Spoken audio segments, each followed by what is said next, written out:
to you from the NBC Tower in downtown Chicago. For WrestleZone.com, this is your Monday Night Raw post-show.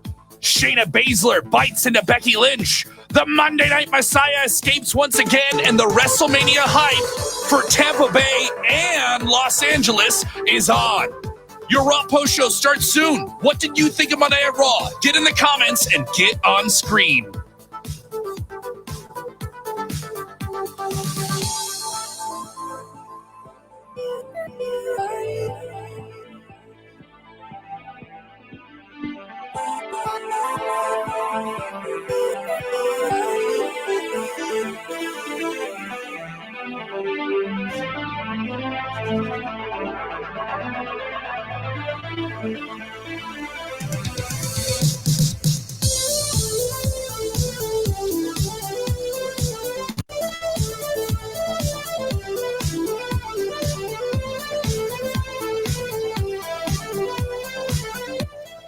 What's up, everybody? It's Kevin Kellam here with WrestleZone.com. Once again, my faithful friend, as always, the one, the only, Mr. Robert DeFelice.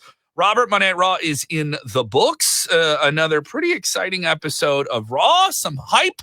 A new match for WrestleMania was made in bloody fashion. We'll get into all of it. But if you're with us live, tell us what you thought of Monday Night Raw. Get your comments on screen as we're live here with you on this stream. And if you're watching on demand, don't be afraid to jump into the comments as well. Let us know what you thought. Plenty of good, plenty of bad here on Monday Night Raw. We'll talk about the good, the bad, and we'll give you 1 out of 10, our classic 1 out of 10 rating system. But overall, Robert, your takeaways from this week's Monday Night Raw. We are firmly on the road to WrestleMania. And sometimes when you're on the road, you go through a state like Utah. You know, and there's not much going on. There's not much sightseeing, but we're getting there. We're nearing our destination. That is what I felt like tonight was. Wasn't like spectacular. The Becky Lynch, Shayna Baszler thing is cool, but we're getting towards the road to WrestleMania, and that's what's important.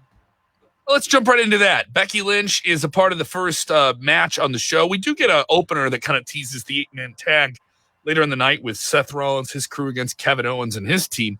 But Shayna Baszler really killed the post-match celebration for one Becky Lynch after she successfully defeated Asuka. And I will say that was a fantastic match. A lot of back and forth action. It may have been a match we've seen before, but it felt fresh and fun. I enjoyed it. It felt like they were going back and forth near the end, and boom, out of nowhere, she just caught her and ended her with a rock bottom. I thought that was the manhandle slam, I believe it's called. They call it the manhandle slam, yeah. But we got to talk about this now. A lot of feuds. What? Oh, hold on. Go ahead. You want to cut this one off, or do The first 3 comments we get is Shayna Baszler, Vampire, Vampirina Shayna.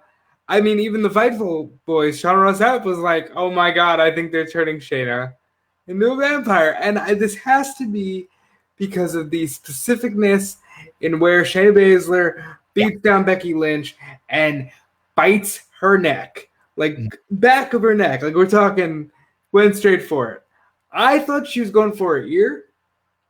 I did not see that she had just specifically targeted the neck, but this has made everybody think that Vince McMahon sat down in his office, said, Paul, I like that Baszler. Yeah. You know what I think? I think. What do you think? We're gonna make her a vampire. You actually think that they're turning a forward? No, I don't. I think I saw this and I immediately thought Mike Tyson. Okay, yeah, that's what I do. I still weird. Everybody's thinking vampire, and I'm like, oh, cool. She did the Holyfield Tyson gimmick where she bit Becky Lynch. I like it. Logan Blade said, "Why did the crowd pop so hard for Becky after the match? Because they're popping for Shayna, bro. Yes, because they got something they didn't expect. They popped because they got a good match. Why is everyone so jaded? Why does everyone have to depend so much on speculation and just not let the story be told? I have to be smarter than them. I know the next page and I haven't read it yet. I've been watching this my whole life. I know everything. They're gonna make her vampire and I don't let the story be told before you even speculate. You can do your gifts and have fun with it, but just because a million people post a Dracula reference doesn't mean that that's what they're doing. She bit into the back of her neck. Why did she do it in the back of her neck? Because they can hide it. So because they don't have to slice open the chunk of her body. It's a show. Let it be a show. It was vivid and striking, and it left you talking about it, and then you get mad because they got you talking.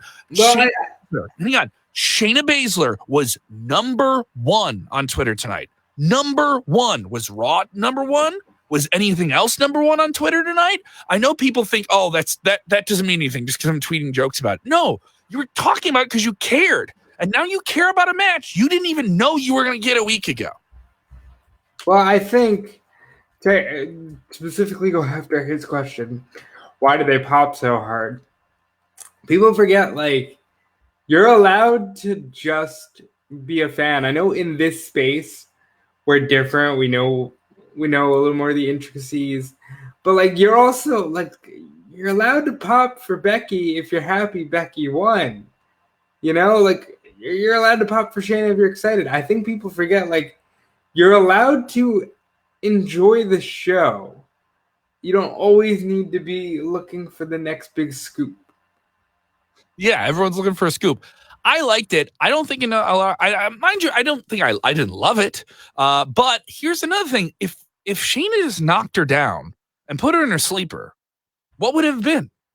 It would have been another thing where someone just sets up a match by attacking somebody, right? Right. That would have been just another way to set up a match. How much more interesting is this? Would Shayna Baszler trended? Would she have made people talk nearly as much if she just showed up? I mean, we knew, hardcore fans knew that we were getting Baszler, right? Right. If you're a 12-year-old kid who doesn't care about WrestleZone.com, and it's okay if you do. You know, smarten them up. But you know, I think you're adding intensity to a feud. Yes. That needs the intensity, because this year you're not. The angle isn't, oh, the women are going to headline. That's not the angle. No. Becky Lynch is still the biggest star. They need to, have raw intensity, raw, animalistic. It's going to be a fight come WrestleMania. There's no gimmick. There's no Ronda. Charlotte's tied up with Rhea Ripley. They're making history that way. Becky needs the story. Sometimes you see... And this is something that people complain about. So they're trying to give you more story. And then when they give you more story, you complain. Super jaded. Like sometimes you see, well, the world title match this year is going to be Roman Reigns and Triple H. So Brock Lesnar is going to have the story with Dean Ambrose. Like that's what it is. Darius Howard texting and saying they're actually making stars. People should appreciate that and quit bitching. Tonight, another one was born. Was this a star-making moment for Shayna Baszler? This is a page-turning moment for Shayna Baszler. This, I think, is going to add this new level of, oh my God, she's a psycho. Not only is she an animal in terms of grappling, she's just going to bite you. Like, to hell with the rules, to hell with the pure grappling aspect. Shayna Baszler is going to take a actual bite out of Becky Lynch because she's pissed off that she didn't tap Becky Lynch out at Survivor Series. What did you think of the angle of Becky Lynch driving herself to the hospital and coming back and doing another promo? I dig that. It throws more gasoline on the fire in one night. This is a WrestleMania match. I don't know if we're not. I don't think we're gonna get this at Elimination Chamber. This is a Mania match. I hope that they just announced for Mania. I know that that's hard to do when you have certain expectations for certain championships, but just announce it for Mania. And no, because Shayna can. If you put Shayna in a chamber, and then she's just throwing girls around inside of the chamber, that probably adds to the story. Yeah, Shamu Gaparian saying this is Becky 2.0 with another bloody segment. That's right. Last time we saw a lot of blood with Becky Lynch, it was when she led Team SmackDown down into the ring on Raw, and Becky got her nose blasted open, and we had that wonderful image that people remember, that people have made T-shirts out of. Becky getting a concussion, a bloody nose, but still cutting a promo. And that was such a star-making performance. That was a star-making night for her, for Becky Lynch some years ago. So maybe this is something that I don't know if people will see it that way, but I think casual fans look at it that way. I liked it. It wasn't something I loved. I'll say that, but the immediate reaction to it was just silly to me. I think people kind of took it off their own way. Tell me what you think. Sound off if you're with us live or on demand. Sound off on what you think is Shayna and Becky setting up something big, most likely for WrestleMania. Other big notes we got on tonight's Raw. A lot of matches that were just big old Jobberoonies. A lot of people being featured in job matches tonight. Aleister Black made quick work of his opponent. Of course, the Street Profits had a 90-second match against Riddick Moss and Mojo Rawley, only for Riddick Moss to roll up the guy he's supposed to be a tag team partner with in just the past few weeks, and he won the 24/7 championship. And out of nowhere, Riddick Moss is your new 24/7 champion. Those were some of the things on the other side of Raw. They weren't fantastic. They weren't great either. Maybe we can file under the bad category. What do you think, Robert? I'm filing under the bad category. I'm not. I thought it was fine. I thought it was serviceable. Well, I like that they redeemed it in some ways, but mainly the idea that, Mojo was finally going to get a push, and you had Riddick Moss there as his offensive line, and you threw that away in like 3 weeks. I wanted to see something strong and sustainable for Mojo Rawley, and it appears they're shifting gears there.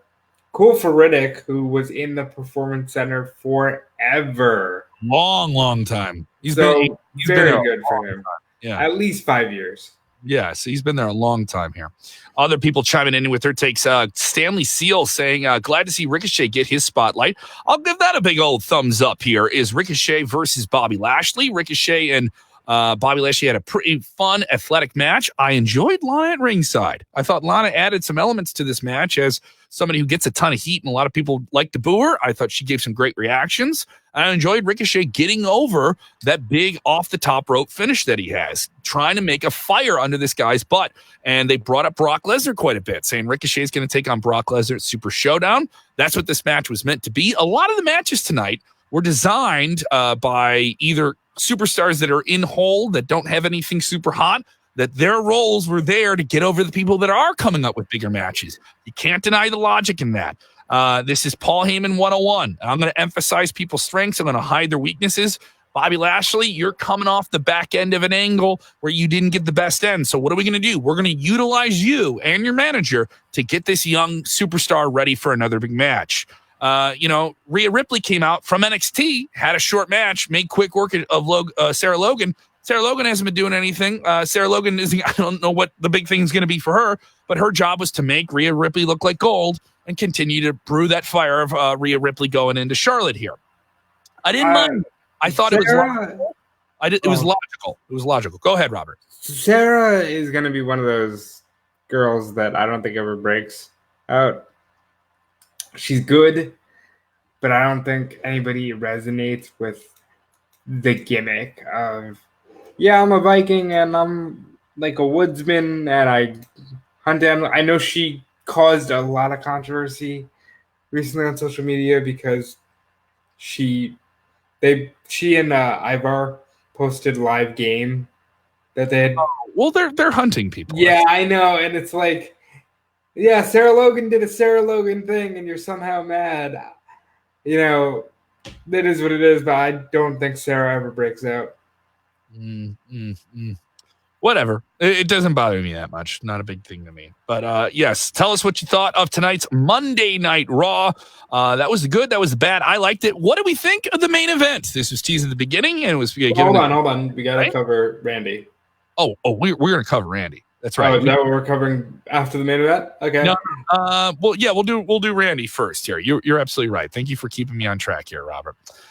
Randy Orton came out now last week after he laid out Edge and got nuclear heat. He was booed and he breathed slowly as he got into the ring, and he was going to tell us why did he do this to Edge? Why did he do this to this beloved character Edge that the fans absolutely adored and were so excited to see return after 9 years, only for the boom dum ding boom boom boom boom boom boom boom boom boom. Matt Hardy's out here. What is Matt Hardy doing out in the ring?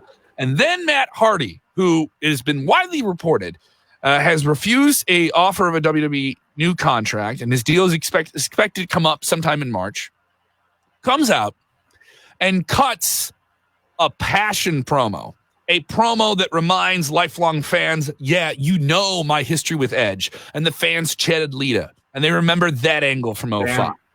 All right. And he reminded, yeah, I may have done that with Edge, but him and I went to war and we were best friends. We shared a hotel up and down the roads, and we made the ladder match, and we made the TLC, and we built things that are going to be the cornerstone of WWE forever. And that's why I love Edge, even though I've been to war with him. So that's why I got to know, why'd you do that to Edge? He put a lot of passion in this. And it was one of those things where even if we haven't seen him on TV in months, if he came out, he put a ton of fuel on this thing, especially when you don't have Edge there to continue the storyline. He was the perfect guy to do it. He came in and pinch hit a home run here. Good on Matt Hardy. He takes the RKO, but you could do RKO out of nowhere, but Matt Hardy came out with a ton of passion out of nowhere. I absolutely loved it. Matt, the bigger story here, listen, Randy's going to be fine. Randy and Edge are going to do great business. The big story here is Matt Hardy then tweets goodbye and a link to his free to delete video. And, it's widely reported that Matt's just gone. I think the really big thing is if your contract expires, there is no non-compete. Yes. Theoretically, if his contract is over on March 1st, which is a Monday, he can be on the March 3rd AEW if that's the route that he is taking. Now, has he publicly said he turned down a WWE deal? He just does things of working the internet. He works the internet. He's done this his entire career. He's one of the first guys to really, even though he has hardcore fans, he'll work his hardcore fans, and that isn't any disrespect to any, V1, Matt Hardy fans out there. He doesn't have a problem doing that, and he does it, and people usually enjoy the results of it. So we don't know. If he shows up on AEW, yeah, sure. Right? Right. I think things are speculative. And if 2019 has taught us, hey, wasn't Marty Scurll just supposed to show up in AEW? Not according to the AEW people. Yeah, but I mean, what? But everyone told me online he was, right? Everyone told me online. All my I saw people tweeting memes about it. So if there's memes, it's got to be true, right? If there's memes, then that doesn't mean it can't fall apart at the seams. And that was a reach of a rhyme. But let me tell you, I don't think we're in an age anymore where it's like, well, I heard from a source that this is happening, because they're getting smarter about working the internet. And they're getting smarter at how to use that to their advantage. For good or bad. Like, Killer Cross said, I've never spoken to Triple H. 2 weeks later, he's signed. What if Matt Hardy shows up on NXT? I thought about it. I wouldn't mind it. In fact, I would really enjoy it. Wouldn't that be the swerve? Yeah, because I can see him teasing, I'll be in a ring on Wednesday, and then it's... Wouldn't Matt Hardy like that swerve? Wouldn't he like to make you think he's doing something and then do the other thing just like that? Yeah, he would. He absolutely Isn't he somebody that wants to have a long, lengthy career as a creative mind in the business? Of course. Fill certain storylines? Of course.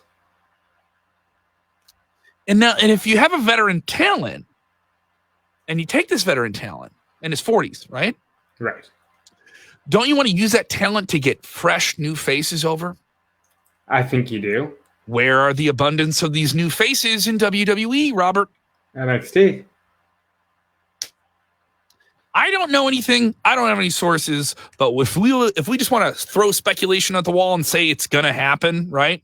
And I'm not denying anyone who wants him to show up in AEW. If he shows up in AEW, he's a great guy. He's a great hand. Wonderful talent.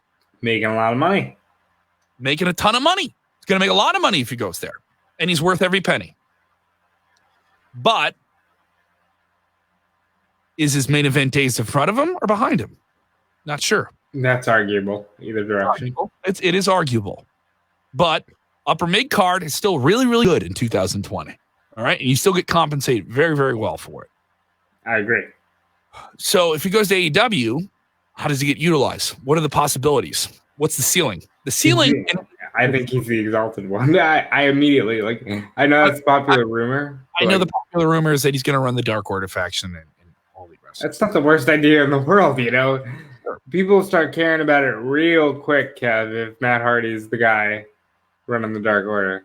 Why aren't they caring about it now? Because it's a lack of connection to the character. So him going there makes sense.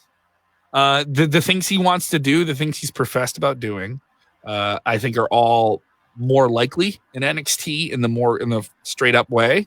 But what's to say he's a guy who could come back to WWE in the future too. If he wants that offstage role, if he wants that out of the ring role. Absolutely. So those are the possibilities for Randy or excuse me, the Randy Matthew Moore Hardy. Yeah, the guy who got randied by Orton tonight. That's what I should say. So a lot of different takes here. People say, where is this here?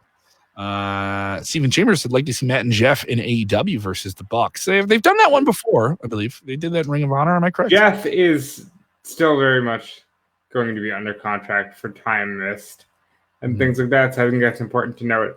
If Matt does leave, it's not like Jeff is coming with him. Yeah. Good point here. A lot of different takes here. But I was going to get to it, and you reeled me in, so thank you so much. Applaud Robert for reeling in my attention. I think you should applaud me for just existing. Now I went from just, hey, let's give Robert a pat on the back to you immediately let it go to your head. Come on. Yeah. It's the humidity in Florida. It's getting to you.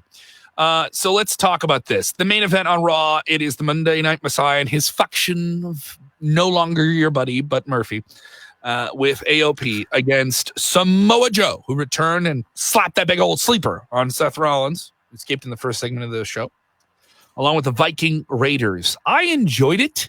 It was fun. It had a crafty finish with everyone spiraling outside of the ring. All the three, you and I were saying the three big beefy boys did suicide dives. Oh, yeah.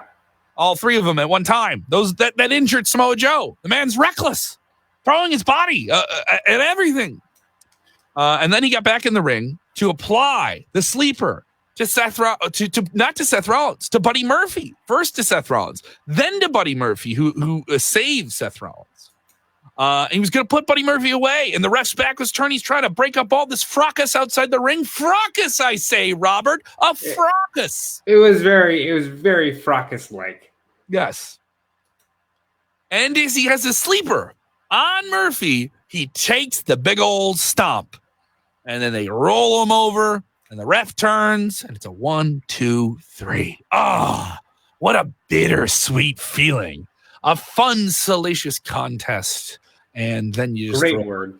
Yeah, yes. It was it's salivated for that finish of finally Seth Rollins is gonna get his own after yipping and yapping. Notice he even started to try and cut a promo before the match started, before he got blown away, right? Right. So Rollins is over. He is over as a heel, and him and his team leave town here with their hands held high, and the chase is still on. Now, I know you thought it was a fun match, but maybe you're not feeling this kind of Kevin Owens Samoa Joe faction versus Monday Night Messiah here. You're not feeling it nearly as much. I think we're in a holding pattern, and I would like to see things pick up and change rather soon. Mm-hmm. But I also can very much see a world where you get some kind of combination like this at WrestleMania. You think they stretch it out to WrestleMania? I think we're rapidly approaching the time where Kevin, Seth, and Joe might not have anything else for Mania. Mm-hmm. So maybe you just keep them here so that they have something to do. Absolutely. Overall, your rating on this week's Monday to Raw, 1 out of 10. What do you give it, Robert? A solid 7, Kevin. 7, Kevin. My most common rating for Raw in 2020 so far has been a 7. And this week, let's pull the machine. It's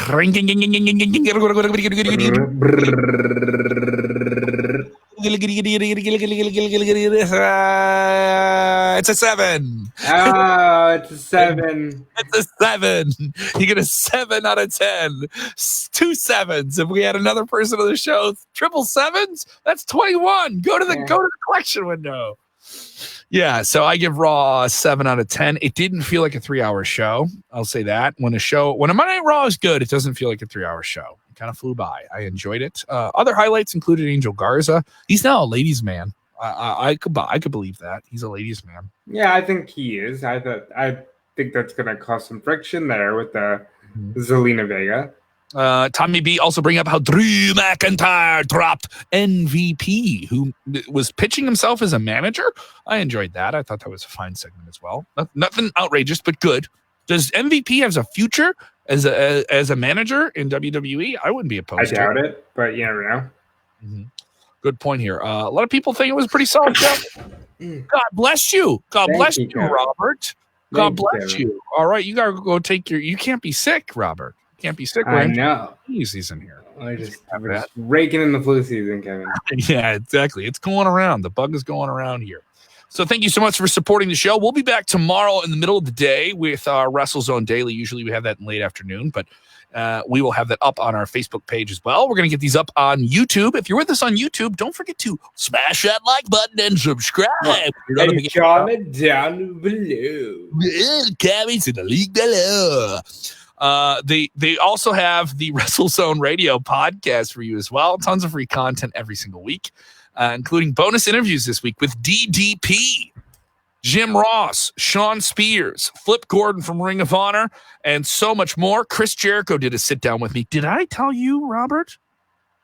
Did I tell you that I have another big WWE superstar from SmackDown that'll be sitting down for me for an extensive interview, an extensive in-depth interview with one of the biggest international superstars in all of wrestling. He'll be talking to me in the month of March. So that's coming up. Kevin throwing out the teasers. Once I get the date on my calendar, it's done, baby. All right, so we'll get into all of it here. People bring up how I am the redheaded stepchild of the South Side. You better believe it. South Side. Go White Sox, having a good year. A lot of prospects for my White Sox in baseball this year. I'm looking forward to it. But thank you guys so much. A lot of people give us their 6.5. Hey, if you're watching the show on demand, let us know what you thought of Monday Night Raw. Give it in the comments below, whether you're on YouTube or Facebook. Your 1 out of 10 on this week's Monday Night Raw. We'll be back with the WrestleZone Daily tomorrow. And Robert, tell them that one important thing they gotta do. Enjoy wrestling.